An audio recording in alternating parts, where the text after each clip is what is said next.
Hello and welcome to the debate on Press TV. I'm your host, Behruz Najafi. COVID-19 is taking its toll across the planet, not sparing even the world's largest economy. The U.S. Central Bank has slashed interest rates to near zero, but it hasn't managed to mollify investors. For the third time in 2 weeks, the New York Stock Exchange triggered a so-called circuit breaker to stop stocks from free fall. Much of the U.S. is facing airport shutdowns, school closures, and on top of that, shortage of medical supplies. City officials are asking the Trump administration for a national response involving the military in the fight against the deadly virus. How effective are the administration's measures to fight the coronavirus? How badly would the U.S. economy be hurt by the deadly contagion? Stay with us and watch us debate the issue with our panelists. Before that, let's cross over to Press TV's Colin Campbell in Washington, D.C. and get an update on the Wall Street plunge. Colin? Yeah, very much a bear market right now, as you alluded to. Investors are very trepidatious right now about the progress of the coronavirus and how that will affect the overall market and the economy. Of course, this is a move that the president wanted, where the Federal Reserve Chair, Jerome Powell, put rates at zero. The president commended him, talking about how at least he didn't do it in steps or phases, that he did it right away, and now it looks like the government will be involved in some quantitative easing. But at the same time, this is not bolstering any confidence coming from investors who are probably most likely looking for a bold, preemptive move in policy to try to combat what the fallout may be from the coronavirus. And so far, we've already seen the fallout coming from academic institutions closing, small businesses struggling, restaurants closing down, travel definitely being restricted. All these things that would affect the tourism markets and keeping that economy going, that is all but slowing down to a dead halt. And of course, this is really causing lots of fears among investors and consumers as they look to see whether or not the coronavirus will really adversely affect the U.S. economy for the long term or just the very short term up until a few weeks from now. Thank you for that, Colin Campbell, our correspondent in Washington, D.C., with that update. Now, joining me in this debate tonight will be senior analyst with foreign policy and focus, Ian Williams from New York, and Secretary General of the CIPI Foundation, Paolo Raffone, who's joining us from Brussels. Let's go to Brussels to Paolo. The Federal Reserve has unleashed much of its arsenal to combat the coronavirus economic fallout. It's cut short-term interest rates to near zero. So why have the measures failed to convince investors? Well, it is clear that there is a huge speculation on the markets, and the interventions of central banks have an effect, but is limited, as we have seen today. So the situation is getting to a point where probably should be activated the suspension of stock markets for a certain time in order to reestablish some order in the line of things that are taking place. Mm-hmm. Okay, now let's go to Ian Williams in New York. Ian, Wall Street stocks have tumbled more than 10%, and this despite the Federal Reserve intervention. What's expected to happen next? Well, in my humble opinion, I've been predicting for a long time it's going to go even further. I mean, this is a bubble and it's bursting. Bubbles don't burst slowly, they carry on bursting. I don't know when rock bottom is, but I think Goldman Sachs was saying that the market was 20% overvalued. So they're the ones that have done the overvaluing, so they should know. It's got at least 20% more to go, perhaps. But more to the point is, the market is irrelevant to the real economy almost. It's what happens to the liquidity, to the rest of the financial system. And the fact that so much of the looted wealth of the last stolen decades has been put in the stock market and in speculative markets is what makes it so vulnerable. There's huge amounts of cash willing to flow about, and which direction they flow in. You just got to look for the signs, and they're not always immediately apparent. When suddenly liquidity dries up and companies can't get loans and overdrafts are withdrawn and mortgages are cast over. There's plenty of occasions at the moment between the the trade wars with China, the whole coronavirus crisis, the oil crisis, and all the signs of complete bumbling ineptitude in the White House. Not to mention the rest of the world. There are not many paragons of statesmanship around in the world at the moment to rescue. The last time, in the 2008 crisis, the rescue came, and it's often forgotten because he was such a short-term prime minister, but Gordon Brown and Obama and Ban Ki-moon, the UN Secretary General, got together to help stabilize the world financial system and to pull together the various agencies. There is nobody of that stature about now. Antonio Guterres couldn't call a picnic. The President of the United States wouldn't recognize a picnic if he saw it. And there's nothing in Europe like it. I mean, Boris Johnson has presided over a future economic collapse for his own country and is unlikely to be contributing to a world recovery. I'm a pessimist. And I'm smiling perhaps because I'm feeling that vindication has come. It's the only way to do it. Okay. Now to Paolo. New York City officials have demanded coordinated national response to this coronavirus thing in the U.S. They want the administration to engage the military and the engineering corps in this. President Trump did not think much of COVID-19 at the outset. Is he taking it seriously now? Been saying a lot of things, contradicting himself in the same day by the hour. So I think that yes, if the economy is hit, he takes it seriously, because evidently there is a connection between the sound U.S. economy, and at least in the stock market side, and his possibility for re-election. So this is something that he has to avoid. The recession should be avoided with all means. So in this sense, probably he will move. But the coronavirus is not the cause, but the catalyst of a change of pattern in the administration, probably. Mm-hmm. Now back to Ian. Ian, you live in New York, and it seems that New York officials, city officials, are maybe more concerned compared to other states. They're asking for federal action. They're calling this national emergency. Why is this? Because you've got 20 million people in a fairly constrained area, living in very close quarters. I travel on the #1 train here, and it's a mobile. It's 20 kilometers of petri dish. There are people crammed chest to chest in there, breathing, sniffling, sneezing.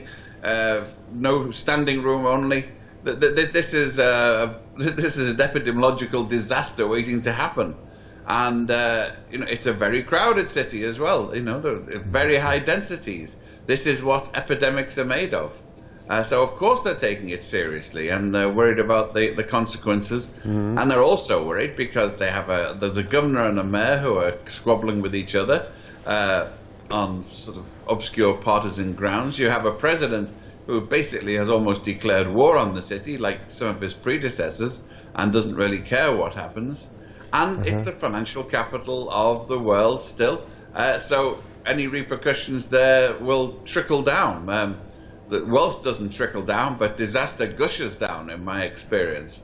So there's a lot of scope for worrying here. Ian, can good you news easily is take... New York is probably better equipped than most places because it has a fairly strong government, a city government on a bureaucratic level. Ian, how available are tests for people to make sure if they're positive or negative for COVID-19 in New York? Not very available at all. The United States doesn't have these tests. Remember, the federal government declared they didn't want them. They didn't need them because COVID-19 was not a threat. It was trying to actively stop people buying foreign tests because they wanted their own, which they developed, and it didn't work. I mean, we have a government that's working on completely false ideological, theological assumptions. Mm-hmm. He's in hock to an evangelical cohort that is going on trying to meet regardless, and thinks that if you pray, that will ward off the virus. We're facing a very modern 21st century plague with a medieval mindset on the part of the government and its advisors. And they don't want to admit these things. Look, every other city, this is the only country in the world that doesn't have statutory sick leave.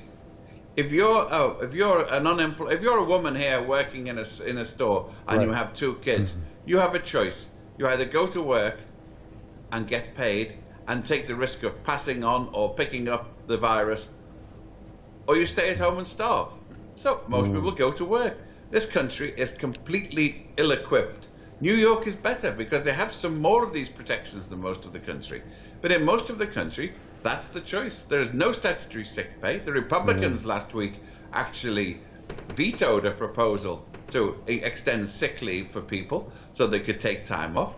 You won't guarantee if you go to a hospital that you're not going to walk away with huge bills. You know, even if you go into quarantine, the chances are you're going to get bills from all sorts of people. It's a woefully inequipped society. New York is better than most, fortunately, since we're here. But you know, when you think about the consequences, Governor Christie made a name for himself by closing down the bridges and tunnels to New Jersey. He might well be brought back to quarantine New York and close them down all over again. That's about the only sign of Republican expertise in this field that I can see. Now back to Brussels. Paolo, United Airlines is cutting its flights by 50% in April and May. Amtrak is also cutting the Northeast corridor by 60%. Other airlines also doing the same thing. You know, schools, movie theaters, concert halls, they're shut down in many states. So how big an impact could this leave on the U.S. economy?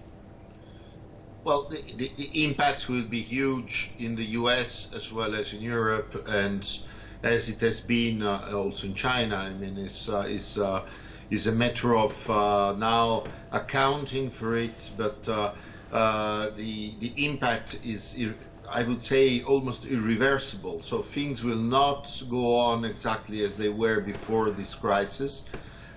When the crisis will be over, which may take months or, according to others, about a year or so, the result of this is that the entire setup of the world in economic terms will need a reformulation.